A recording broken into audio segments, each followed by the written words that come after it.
Ms. Irene Quay. Question 5.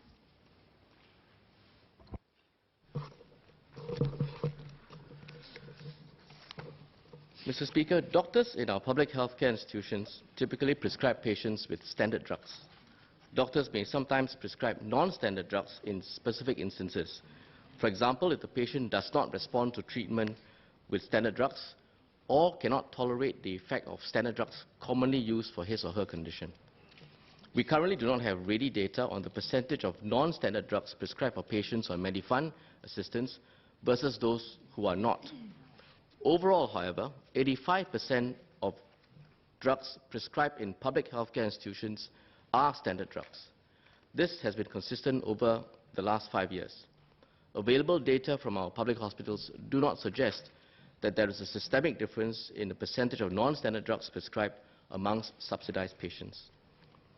To guide appropriate utilization of drugs, the Ministry of Health's Agency for Care Effectiveness, or ACE, publishes guidelines on the appropriate use of selected standard drugs.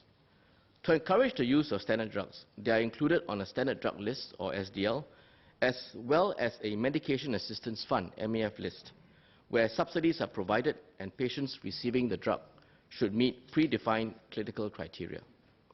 Where clinically appropriate, drugs that are not on the list may also be accorded financial assistance, but on a case-by-case basis. Internal hospital committees are charged to ensure that drugs funded under the MEF follow the guidance.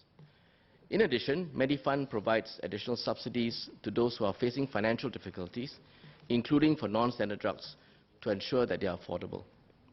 MOH tracks drug utilization in PHIs to monitor compliance to ACE guidelines.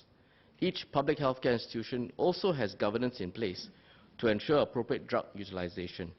For example, pharmacy and therapeutic committees evaluate drugs for inclusion in their hospital drug formulary and guides doctors on the drugs to use in the course of treating their patients. MOH shares the members' concern that patients should be prescribed drugs that are appropriate for them. MOH will continue to remind our healthcare institutions to do so and also strengthen our governance processes where necessary. Thank you.